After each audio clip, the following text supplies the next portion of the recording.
All right, so just left the movie theater a little while ago, driving home, and I thought I would just go ahead and record this video because when I get home, I got a lot of things to do, especially for the other stuff for the other channel. I got to read this massive document for that court case. It's going to take me a couple of hours to go through that and prepare that video for the other stuff. So it's a lot going on, but I wanted to just record this video, so I apologize for any engine sounds you might hear, but I got to make videos when I can, and this is the best time. And so this is going to be a spoiler video. I will say, if you're wondering if it's good, I did enjoy it, but I didn't enjoy it as much as I probably would have wanted to, and I'm going to explain that. So I'm going to go into spoilers now a little bit. Go watch it and then come back, or just get spoiled if you don't care. The biggest thing for me with this movie was fatigue, because I got to tell you, I really had no desire to go see it. Captain Marvel just dropped a few months ago. Unfortunately, wouldn't watch that. What a disaster that was. And then Avengers Endgame drops, and that was a fitting ending for the Marvel Cinematic Universe. I felt like, if they never make another movie, it is what it is. Like, that was fine.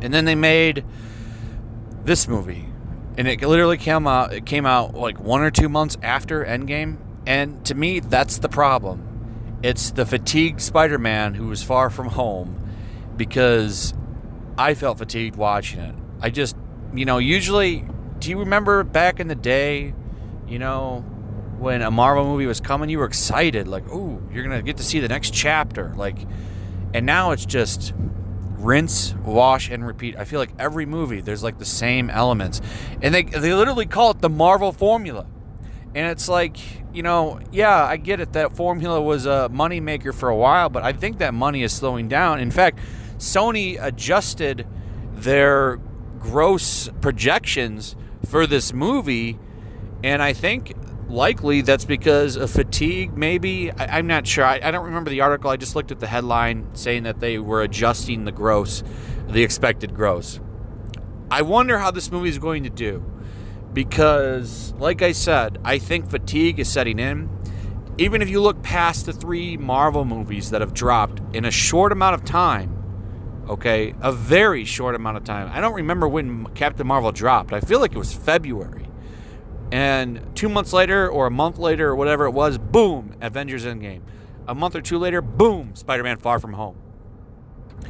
I did like some of the things in it, like getting to find out, how the world was dealing with the blip thing. That's what they called it, when you came back to life. They showed some of the elements that was making that happen. That was interesting, how everyone aged and some people didn't. I like that they addressed that. That was cool. But as far as the movie itself, it wasn't there. And what really brought this to my attention, how it just didn't feel right to me in some ways, was the big spoiler of J.K. Simmons coming back as J. Jonah Jameson. Now, I was watching the movie the whole time, and it was like, it's okay. It's all right. But it was no, Spider-Man 2, Raimi Spider-Man 2. I don't think that's still the peak to me, and it's been downhill since then. But bringing him back, when I saw him pop up as J. Jonah Jameson, I was like, oh, this is so cool. And it got me really high and excited. And I walked out on a high note because of that. And I think that they knew that would happen. However, once that wore off, I started thinking, man, this makes me think more about the Raimi movies than it does this movie. And in some ways, it's like they should have maybe just recast him. And I think some people are going to say, blasphemy. Believe me, I agree. He is J. Jonah Jameson. However, he still makes me think of those old movies. And in some ways, it made me directly compare it to those movies. I don't think that that's a good thing.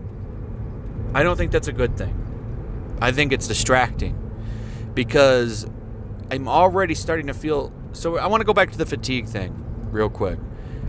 what have we had already this year? We had, I don't remember when Aquaman came out. I feel like it was a little bit around Christmas. So we had Aquaman, Shazam, Captain Marvel, Avengers Endgame, Spiderman. And then the Joker's coming out soon. I'm actually kind of looking forward to that. I feel like it's going to buck a lot of superhero trends. But that's a lot of comic book movies. Marvel and DC are running these into the ground. And there's only so many I want to see in a year. And if it wasn't for the fact that, I wanted to get a video up of this movie and review it quickly because of the channel, I probably could have waited for this to come out and I would have rented it. Because I had no desire to go see it. Now, that doesn't quite count as a review, but I'm just saying in general, my feelings for the movie just weren't there. I feel like I maybe need to go see it again, but however, let's talk about some of the things that happened in the movie. Number one, a big issue I had with this movie is that Spider-Man was pretty much given the keys to the Stark arsenal. They give him these glasses called Ellen or something. I forget her name, what they called her, but pretty much so he could control a lot of drones and stuff. And he doesn't want the responsibility. And if there's one thing that Spider-Man doesn't do is he doesn't buck responsibility. I kind of took issue with that. I really don't like Spider-Man outside of New York.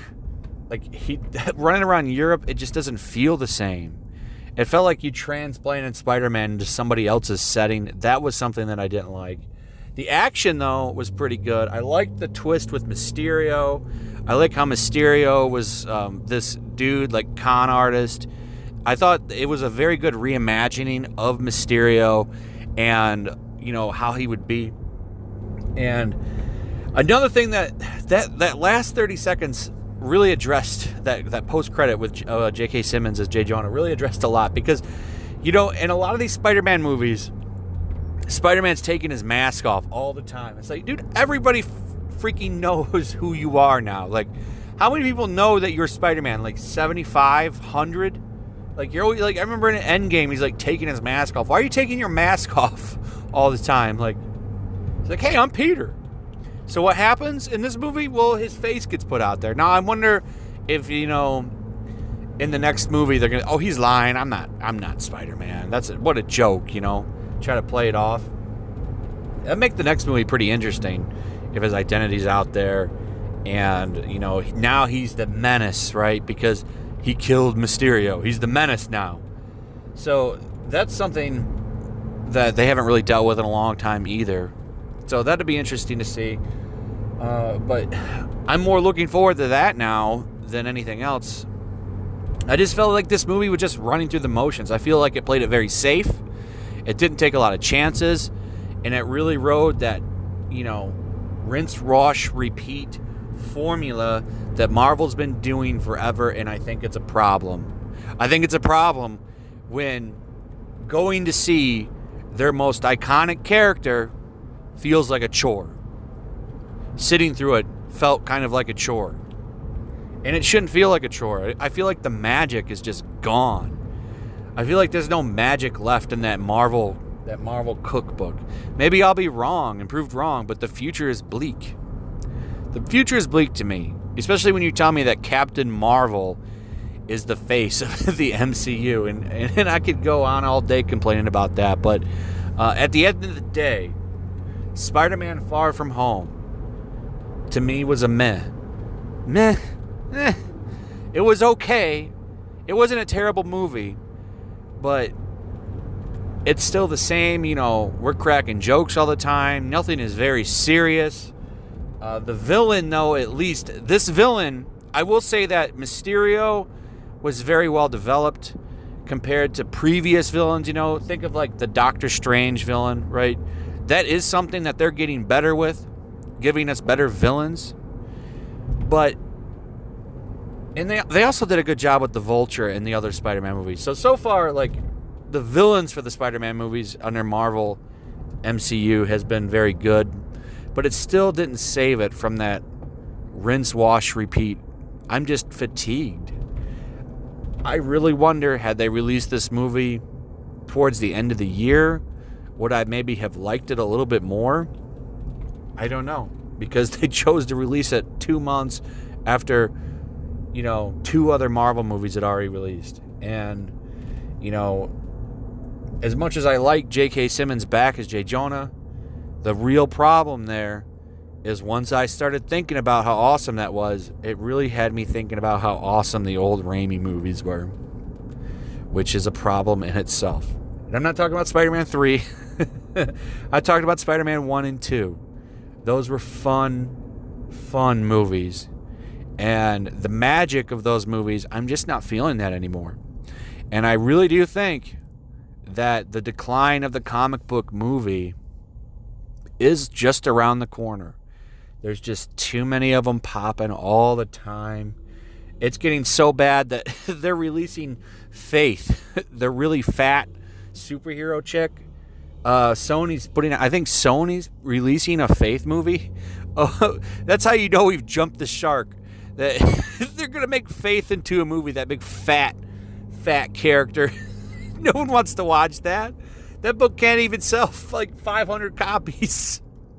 So, I just don't know. Is it a bad movie? No, it's not a bad movie.